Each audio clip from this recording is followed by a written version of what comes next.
Joining me here is Paul Caddis. What a crazy game of football. It was, yeah. Sorry, Keith, before we start, obviously we heard the news about the supporter in the crowd, and we we send our best, so we hope that he's stable and comes through the other side. Yeah, it was a crazy afternoon.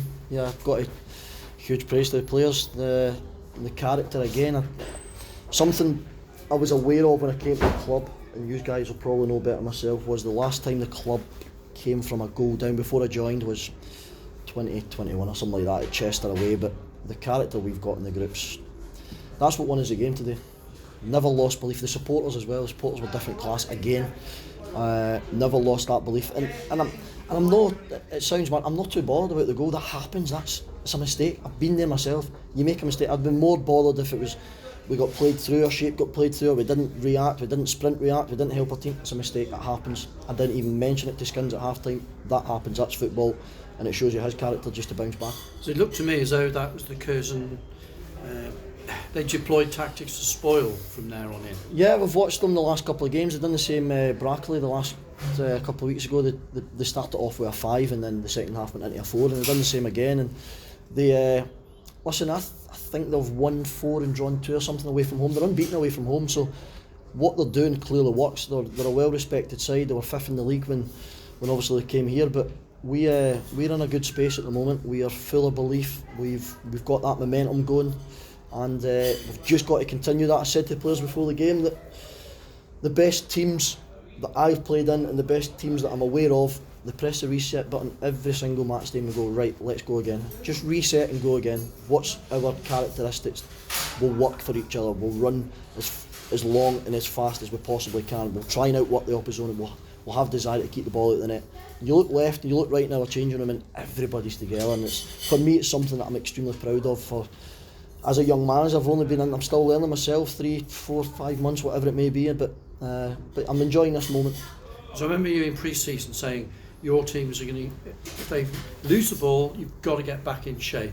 You've got to get back behind the ball. And I saw Alex Babos, he'd already sprinted up the pitch once, and then he came straight back just to put the work rate in. Yeah, I was shouting at him after 13 minutes, he told me he was tired, I was going to take him off. No, I'm only joking, he's another one that's just epitomises what the team and what the character I'm looking for in the dressing room, and I don't like losing football matches, but if you work extremely hard for your teammate, we stick together. It's part of football, unfortunately, losing games. We've only been badly beaten from Tamworth. That wasn't through hard work, it wasn't through character. I take the blame for that. It was me. I didn't set the team up properly, but since then our reactions have been different class. I'm really proud of everyone. I've got to say as well, listen, I publicly in front of everyone, and I'll do it in front of the camera, to apologise to Connor Stanley.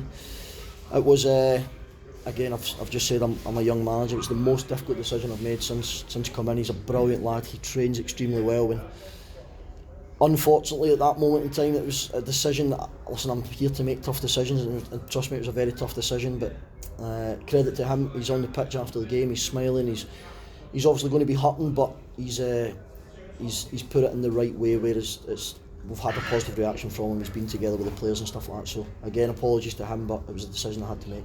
How important was the leveller right on the stroke of half time from Hankins? It was, because I was going to change it at half time. I was going to go, be honest, I was going to go and put more forward players on the pitch, because I thought, as you said, Curzon came to spoil the game, which they did for large parts, and to get that goal in the last minute, I thought that just gives us that little bit of belief to go and try and cement ourselves in the second half, and we did.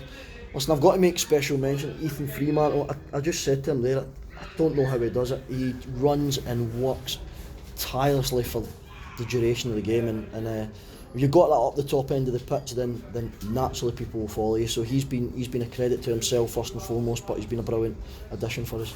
I can't let you go without getting your views on the referee. He seemed to make a rod for his own back early in the match with all those early yellow cards.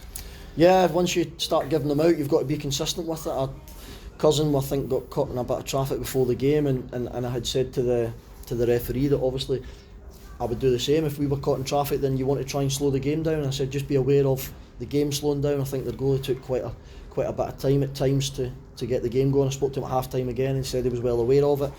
But once you start dissing the yellow cards out, then you've got to be consistent with it. But again, I've got to give credit to our players, because I think the last 15 minutes, or even the last 5 minutes when it got a bit hectic, there was red cards here, red cards there, then their bench was up and we were up and all the rest. I thought we kept our calm really well. And I thought Adam Rooney chased that ball down to get the keeper sent off. Yeah, showed his blistering pace, didn't he, Keith? It was just the fact he challenged. So if you've got a young low-knee striker coming here, he wouldn't have even bothered to chase it. You got to go. He just chased a lost cause, really, didn't he? And he's managed to put a bit of pressure on the goalie and made him make a decision. If he didn't pick the ball up, then he was going to launch it into the stand, and then that gets us up the pitch. But listen, Runs has been terrific for him as well. I've really enjoyed him on the side of the pitch with me. I feel as if we've got an assistant manager again.